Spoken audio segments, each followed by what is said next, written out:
Invoquer le nom de Stephen Hawking dans un titre est un moyen infaillible d'attirer l'attention. Ces théories sur les trous noirs et l'origine de l'univers sont des piliers de la cosmologie moderne. L'affirmation selon laquelle le JWST a prouvé que l'une de ces théories est fausse est extraordinairement audacieuse, et comme c'est souvent le cas, une simplification excessive d'une enquête scientifique nuancée. La théorie en question n'est pas son célèbre travail sur le rayonnement de Hawking, mais une idée plus spéculative, bien qu'également intrigante. La possibilité que la matière noire soit constituée de trous noirs primordiaux, TNP.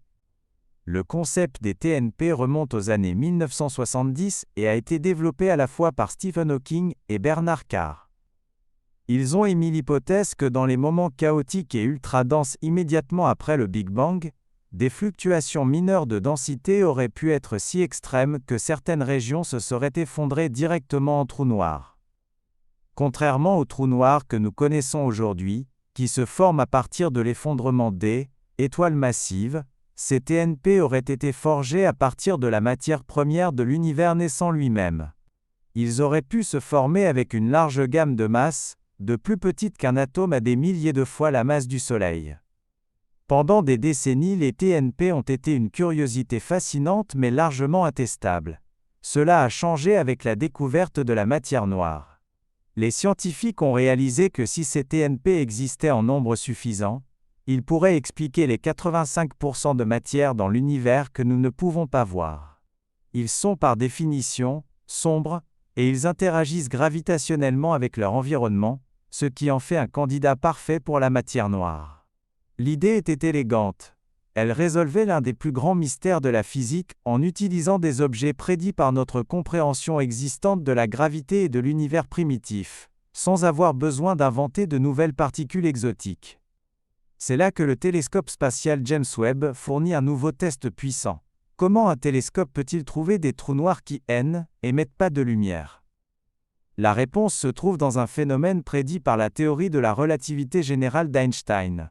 La lentille gravitationnelle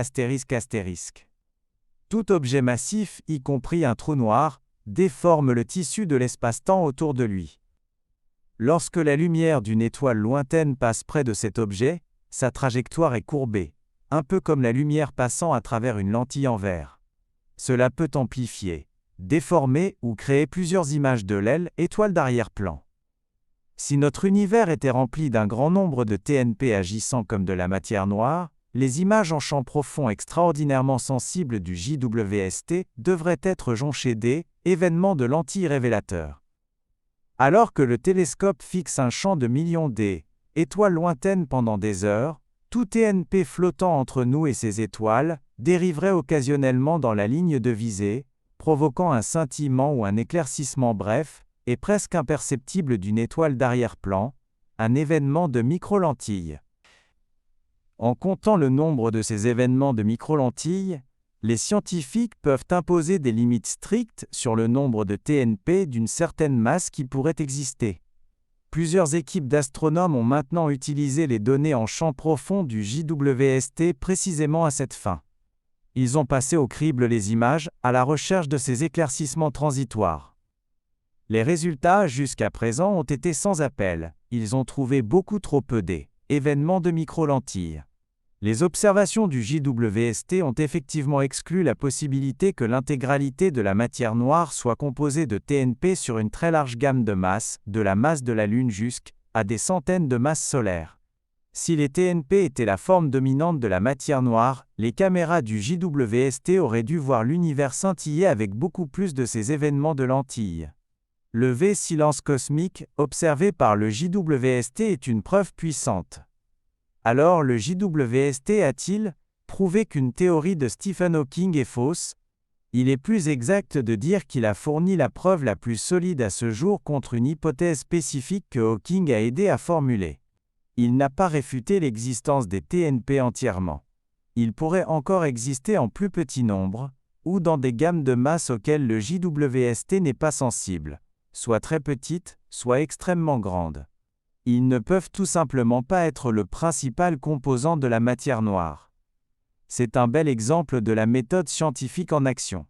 Une idée brillante et testable a été proposée. Pendant 50 ans, nous n'avions pas la technologie pour la tester adéquatement.